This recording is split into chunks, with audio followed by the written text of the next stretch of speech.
more basic question. What does it mean to be anxious? What is anxiousness? Nervousness. Okay. A good friend of mine interviewed yesterday for Porsche, the car company. He went to school to become a mechanic. And I guess getting a job with Porsche is like the thing that everyone's aiming towards. They only take, like, I think he said, like 12 people into the program every year in this one region. So he was telling me that he went to the interview and he was nervous. And he asked me, if you go into an interview and you're nervous, what should you say? I said, you should probably say, I'm nervous. And you walk in, they ask you, how are you? I said, how are you doing? People a lot of times go, good, I'm good. And then they sit down. Be honest. So how you doing? Really nervous. Why would you be nervous in a situation like that, though? Because there's something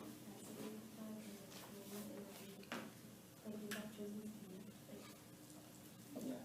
And there's something really fundamental and core at the bottom of that, which is that it matters. We get nervous and anxious about things that matter. And there are some people who don't get nervous or anxious at all.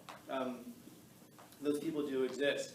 And that doesn't mean that things just simply don't matter. But if you think about it in your life, a lot of times you get nervous about the things that matter. Whether it's the situation, whether it's your reputation, whether it's some goal that you're pursuing, whatever it is. There's something in there that you really, really want, and you're nervous about it because it really matters to you in some capacity. And so I guess what I'm saying is that if we find ourselves nervous about something, we should probably stop and think about what it is that we're nervous about. In other words, what is it that matters to us in that situation?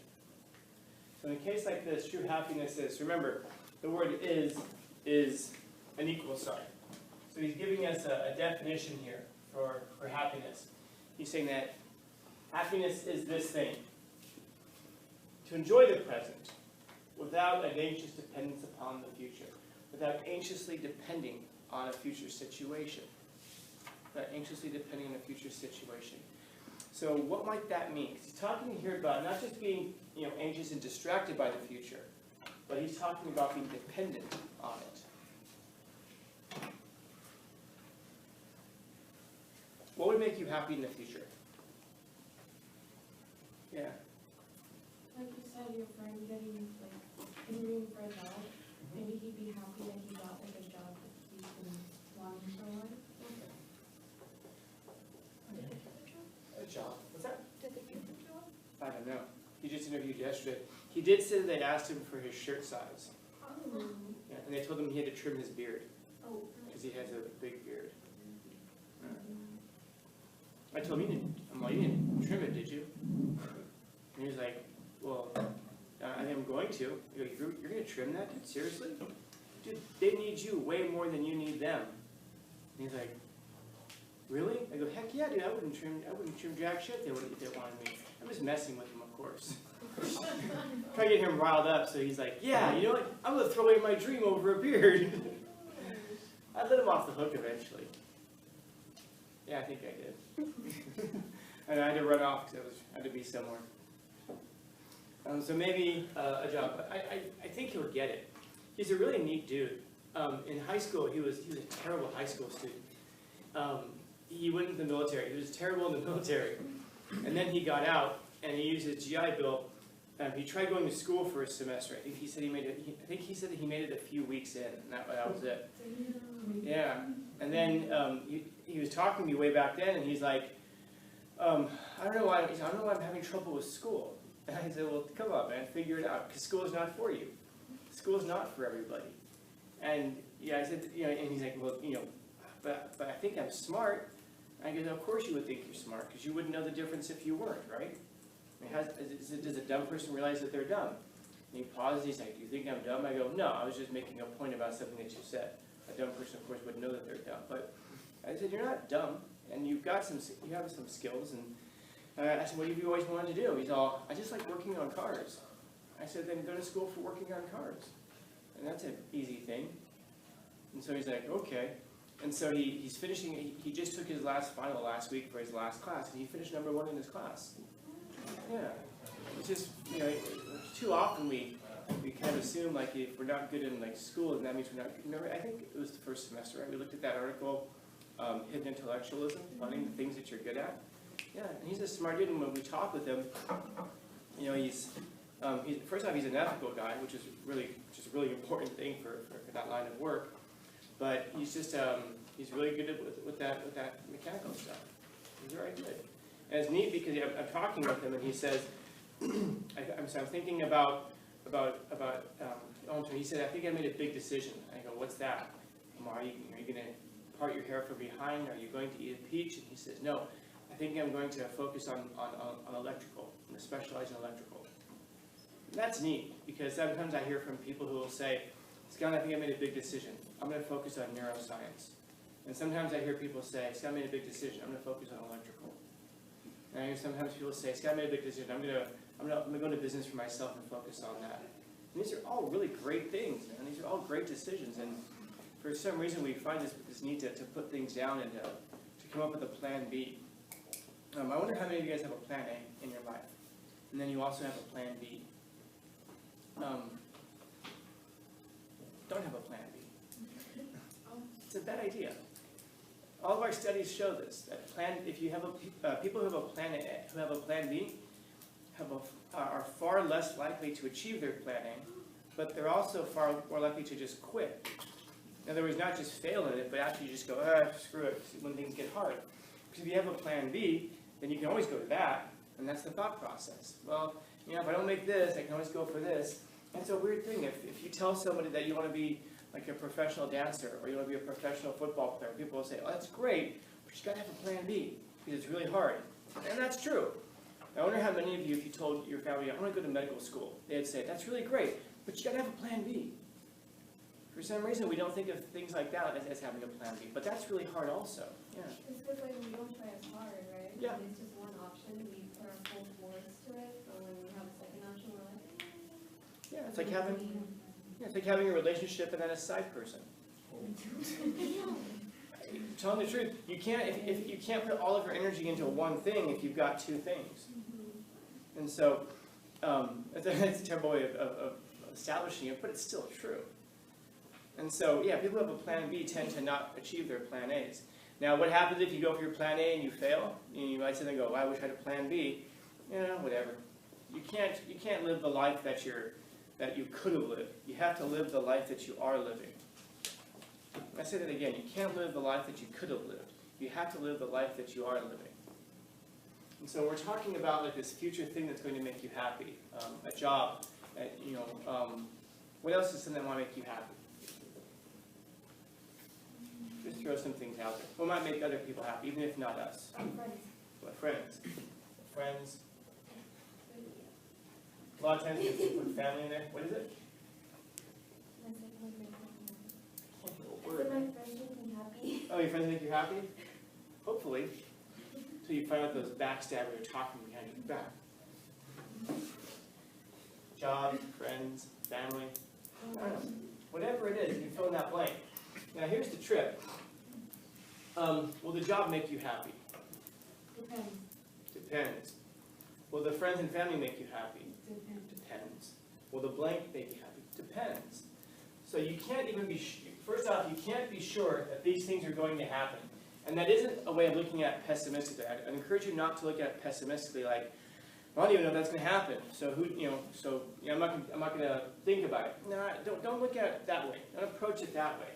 Instead, what you need to realize is that there's you right here, and then there's this, which is the future. And these are the things that you think are going to make you happy. But these things only exist in one place. Imagination. You're imagining what this is going to be like. If you're imagining what it would be like to be in a relationship with someone, you sit there and go, oh my God, and then someday, we're going to fight over stupid shit. You know? And we're going to argue about what we should eat, and I bet someday I'm going to be so angry at this person that even listening to the sound of them chewing is going to make me angry. Sounds like proof rock. Yeah, exactly. It sounds like proof rock. That's exactly it. And that's the thing, is that all of the negative things that are going to happen in your life, they only exist in one place right now. Your imagination. This is what we're imagining. And and by the way, all of the great things that have happened in your life, those only exist in one place also, your memory. So all the great things are going to happen. I don't know why you're imagining. Imagination. They exist in your imagination. And all of the great things that have happened to you in the past, they only exist in your memory. And by the way, this is true about the terrible things in both cases as well. They only exist in memory, and they only exist in imagination. So that means, therefore, what? Well, there's only one real thing in the world. And what's the one real thing? It's all in your head. Yeah. What's in your head? And what? Oh, these are in your head. The present. Yeah, the present. Say this moment. And I really do mean that, because when I started speaking that sentence, that's now back here. It's now a memory. All that really is real is this moment. And that's why sometimes, whether we're talking about suffering, as we read before, suffering can seem like the only real thing. It's not that it's the only real thing. It seems like it, though. Suffering, joy, excitement, whatever the thing is that you're kind of choosing to feel, that's the only real thing in the world. At least your world. This moment right now. And so that being the case, what's the most important moment in your life? Right now, this one. This one. You might think about, like if I were to ask you, what are some of the most important memories? What are the most important things that have happened to you in the past? But that's the thing, they're back here. They're already written down. You can't change them. They're written in ink, not pencil. And if I were to ask you, what are the most important moments of your future? All you can do is imagine. And you think about the way in which we imagine things. Things are going to be perfect, or if you're a pessimist, things are going to be terrible. You can't think on this because you don't know what this is going to be. As you guys set off now in a few weeks to graduate and move off into the real world, as we call it, we're imagining what this life is going to be like. And if you wrote down right now what you imagined your life is going to be like, and then you fast forward like 5 years, and then you review that thing that you've written, it's worth looking at. What is it about you back then that was so sure that this is what life is going to be like? Because it could be. It could be that thing. Life could be good. It can be good. But you have to continuously bring the best parts of this into this moment right now. And by the way, that's true even for suffering. Even for something terrible that you don't necessarily want to feel. Well, you should feel these things. Why? Because they're real. At this moment, it's real. This is why when we talk about like people who go through terrible times and we want to try to distract them. We want to try to distract them to get their minds off of it. You want to get their minds off of the real moment, the present, reality. You know, people, if you're going through a bad time, you should feel it. I think I was mentioning it in this. I don't know if I was mentioning it in this class. But when we look at relationships and people who break up, I think I mentioned this, that men get over breakups way faster than women. I think it's like 3 or 4 times faster than women. Why? Because when a guy breaks up, his friends are like, "Oh man, come on, nothing gets you over the next one like nothing gets you over the last one like the next one. Let's go." And then your friends drag you out to go do stuff. And then what you do is you don't end up actually dealing with the thing. You just kind of bury it, you cover it up. But then eventually, like a zombie, that thing's gonna pull its arm through the dirt you threw on top of it, and you're gonna be dealing with those things in the past. Men are far more likely to stalk exes on not to say stalk, but you know what I mean, exes on social media than women are. Now, women take way longer to get over it, like I said, 3 to 4 times longer. But once they get over it, they're over it, typically speaking. Why? Because there's a sense of feeling the thing right now. And by the way, conversely, that also means that women are far more likely to learn lessons in relationships than men. Because the idea is that if you don't really reflect on it, you can't really reflect on what went wrong. It doesn't have to be what you did wrong, but just what went wrong. And then being able to not want to feel those things again and to fix them. Women are far more likely to do that than men are. Why? It's because of this. We're sacrificing this for something else that we're trying to stuff in its place, something that we can imagine it's going to be better, but of course it's not going to be. Because we're looking at the stuff with rose-colored glasses. This is what I want it to be. Not what it is, but I want it to be. And the more that we can, and even then we look at like, should we fill this up with what we want it to be? No. We fill it up with what is. With what is. Yeah, because here's the thing, you don't know what we know what we want, but we don't know what's good for us. We don't know what the best thing for us is. Like I was talking to my friend, and I said, we just kind of went on this conversation. I was saying that a lot of times we think about like what could have been, and there's a trillion possibilities of what your life could have been like. But really look at it. You don't know that that's what it would have been like. Let's say, for example, that my friend gets the job at Porsche, and he's like, this is the greatest thing to ever happen to me. So he gets in his car the first day to go to they have like a specialized school, like a 6-month specialized school for Porsche. So he gets in his car, he pulls out of his driveway, and some guy just boom slams into him and kills him. Was Porsche the best thing that ever happened to him? No. Let's say that instead of getting a job for Porsche, he ends up going to, I don't know, Volkswagen or something like that. And he's like, man, this sucks. I worked so damn hard to get that job at Porsche, and I'm having to settle for a Volkswagen. So he pulls out of his driveway on the first day, and he goes to training. He does it every single day. Then he gets a job, and he works, and he does a lifetime, let's say, of working with Volkswagen.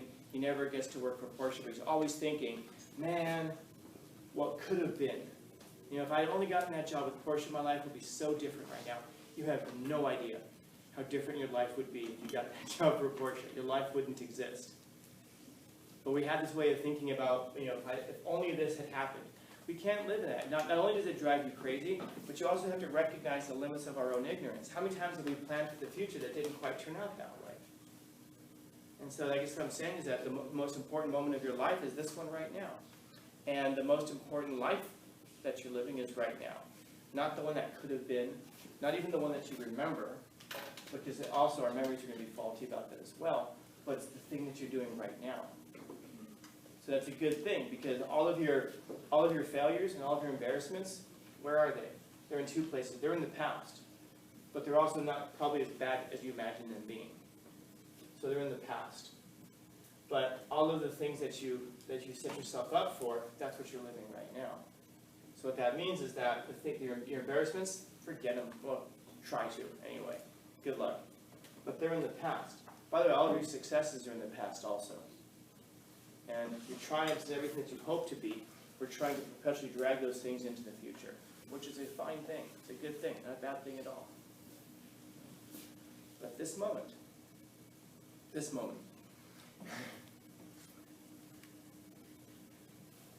maybe that's a horrendous thing, right? Thinking about the fact that you're sitting in this classroom on this day is the most important moment of your life. If this is it, this is as good as it gets. It's not, by the way, that doesn't mean it's as good as it gets. It just means that this is what it is. It's the most important. It's the most important. It's the only thing in your life that's actually real. This moment. So, true happiness is to be able to enjoy this without saying, oh, you know what, this is only going to be worth it if this works out in the future.